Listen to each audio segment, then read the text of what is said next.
This week in the Missouri Senate, we review more priority legislation discussed on the floor of the Missouri Senate or in committee. Senator from Andrew is recognized. Senate Joint Resolution 38 is brought back for more discussion. Sponsor, Senator Dan Hageman of Cosby, says the compromise version would ask voters to decide regulating the legislature to limit the influence of partisan or other special interests.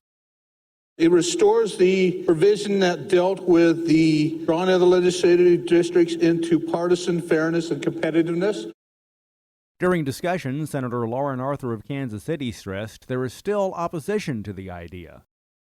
No matter where you stand on the issue, it's important to understand what this resolution would do and what its consequences would look like for Missourians.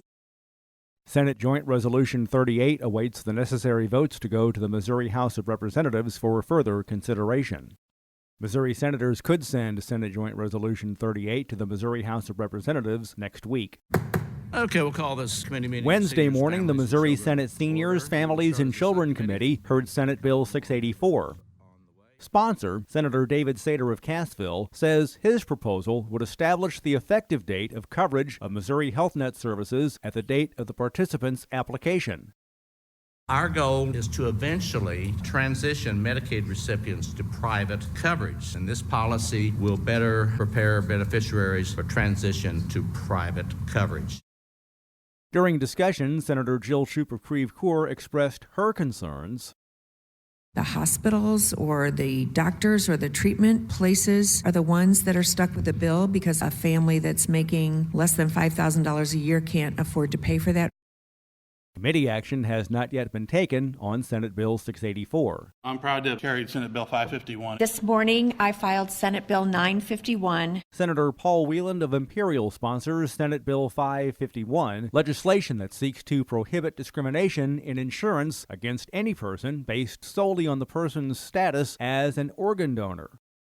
Basically what it does is there's a few rogue companies that rate up for organ donors and either deny them health coverage or life insurance. This measure is now in the Missouri House of Representatives.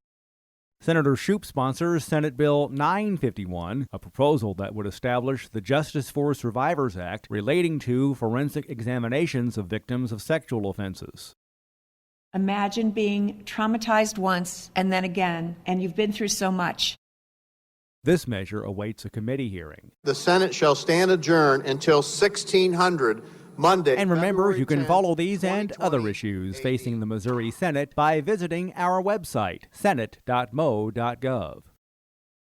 Reporting from the state capitol, I'm Dean Morgan.